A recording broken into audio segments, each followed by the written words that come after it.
আসসালামু আলাইকুম। কেমন আছেন সবাই?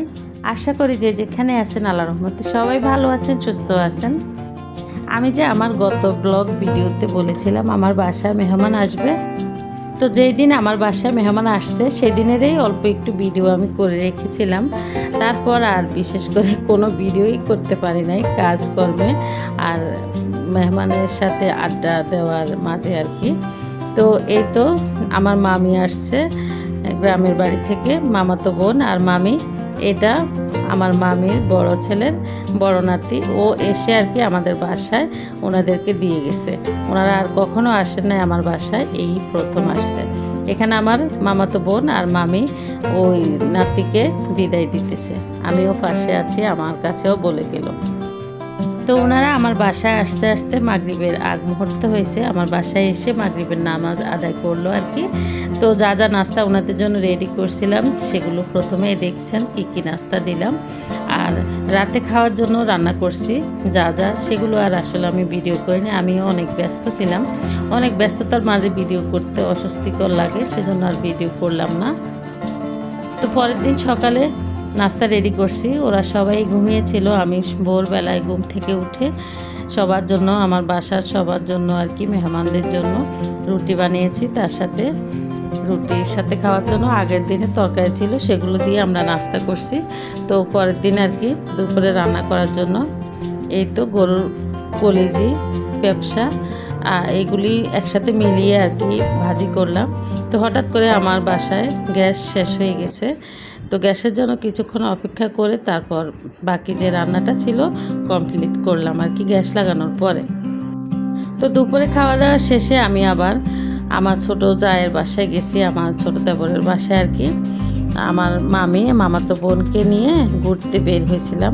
তো আমার মামাতো বোন বাড়ি থেকে আসার সময় আমাদের জন্য পিঠা বানিয়ে নিয়ে আসছে, ডালের পিঠা আর ময়দা দিয়ে নারকেলের দুধ দিয়ে একটা মজার পিঠা, 2 রকমের পিঠা নিয়ে আসছে। তো ওখান থেকে কিছু পিঠা আমি আমার দেবরের বাসায় নিয়ে আসছি আর কি ওদের জন্য, ওরাও এই ধরনের পিঠাগুলো খেতে অনেক পছন্দ করে। আমি ফোন করে আমার দেবরের বউকে বলছিলাম আর কি তোমাদের বাসায় বিকালে আসবো। তো ও আমাদের জন্য এইসব নাস্তাগুলি রেডি করছে, আমরা খেয়ে আবার চলে আসছি। তো আবার পরের দিন সকাল থেকে আমি আমার বাসার রান্নাঘর থেকে রান্নাবান্না দিয়ে ভিডিওটি স্টার্ট করলাম। তো আমাদের সবার জন্য রুটি বানিয়েছি, লাল আটার রুটি, আর আমার ছোট ছেলে পিওর জন্য এই পরোটাগুলো বানিয়ে নিচ্ছি আর কি। পরে সবার নাস্তা খাওয়া শেষে ও ঘুম থেকে উঠে পড়তে গিয়েছিল, ওখান থেকে এসে আর কি খাবে। আমার ছোট ছেলে পিও আর কি সাদা আটার রুটি খেতে খুব পছন্দ করে, লাল আটার রুটি খুব কষ্ট করে খায়।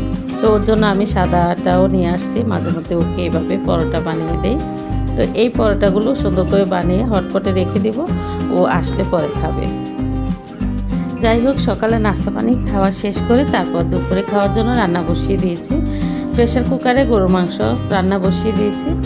আমার মামি হয় কি অনেক খাওয়া বাসেন, অনেক বলতে ডিম খান না, মুরগির ডিম খান না, মুরগির মাংস খান না, তেলাপিয়া মাছ খান না, এইগুলি আর কি অনেক বাছাবাছি করেন।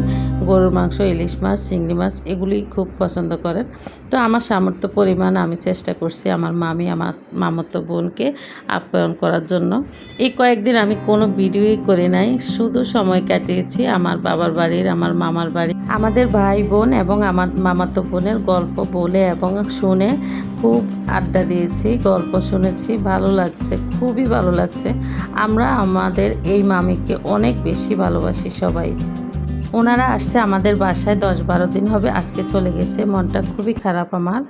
মামি মামাতো বোন আজকে যখন যায় তখনও আমার একটু ভিডিও করতে ইচ্ছে করে নাই।